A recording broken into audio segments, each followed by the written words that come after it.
Welcome to Chapter 2, Lesson 1 and 2 combined video.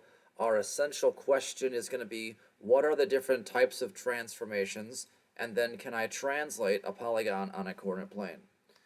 So, the four types of transformations are rotation, reflection, translation, and dilation.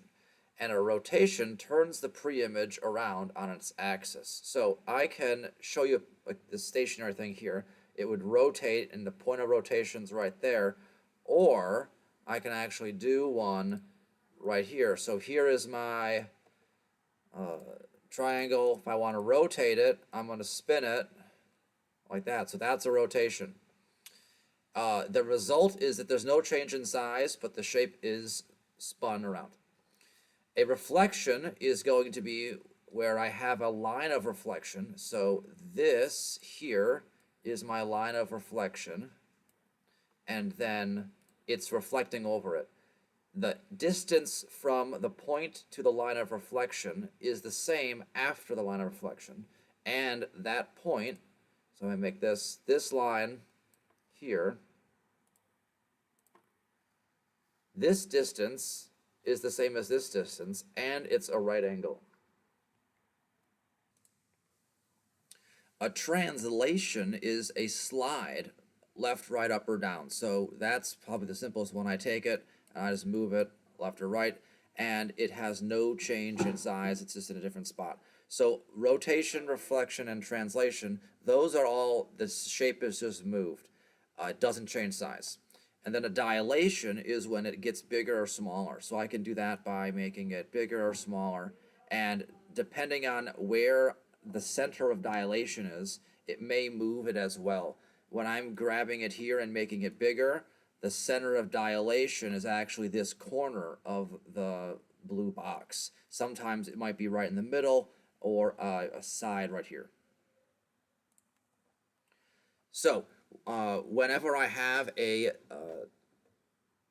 image being moved, a transformation, I'm going to have the pre-image, which is the starting image, be labeled, and then the image, which is what has been made, is labeled with a prime. So if I have this, I translate it over to the right. This point here would be S prime. This point here is Q prime, and this point here is R prime. What is the relationship between S prime, or SS prime, and R prime? They are going to be parallel. I can look at them, and I can see that they are not going to cross. Measure the length of the two line segments used in our translation. So I will do that. I'm going to get a ruler. It will be different numbers from you because I have it on the computer, but this length is going to be 8 or 6.1 centimeters. So SS prime is 6.1, and then R prime is 6.1. So that's really great. So they both equal 6.1 centimeters. What did I notice? They're the same length.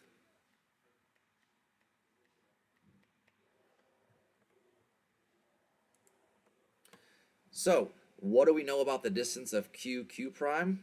Well, that's this distance. That's going to be 6.1 centimeters as well. The translation line will always be the same distance. That's actually how far I know to make it. If I translate this point 7 centimeters, now the shape looks like this, and it's not the same, and that goes against what a translation is. And then what do I know about the line containing QQ prime? I know that it will be parallel to SS prime and T prime.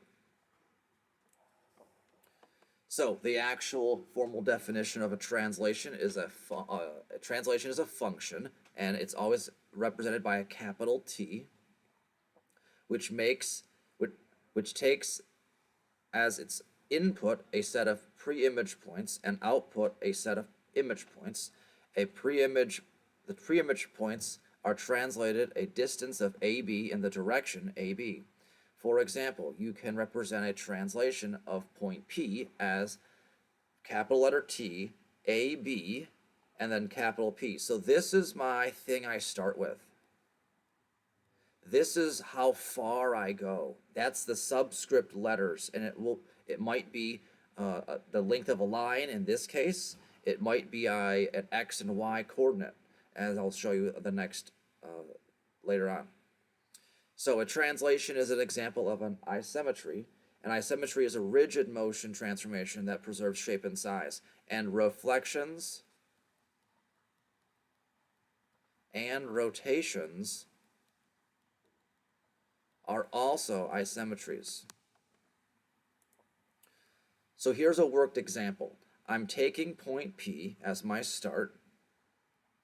I'm going to label my finish as P prime, and I'm going to go the distance of AB.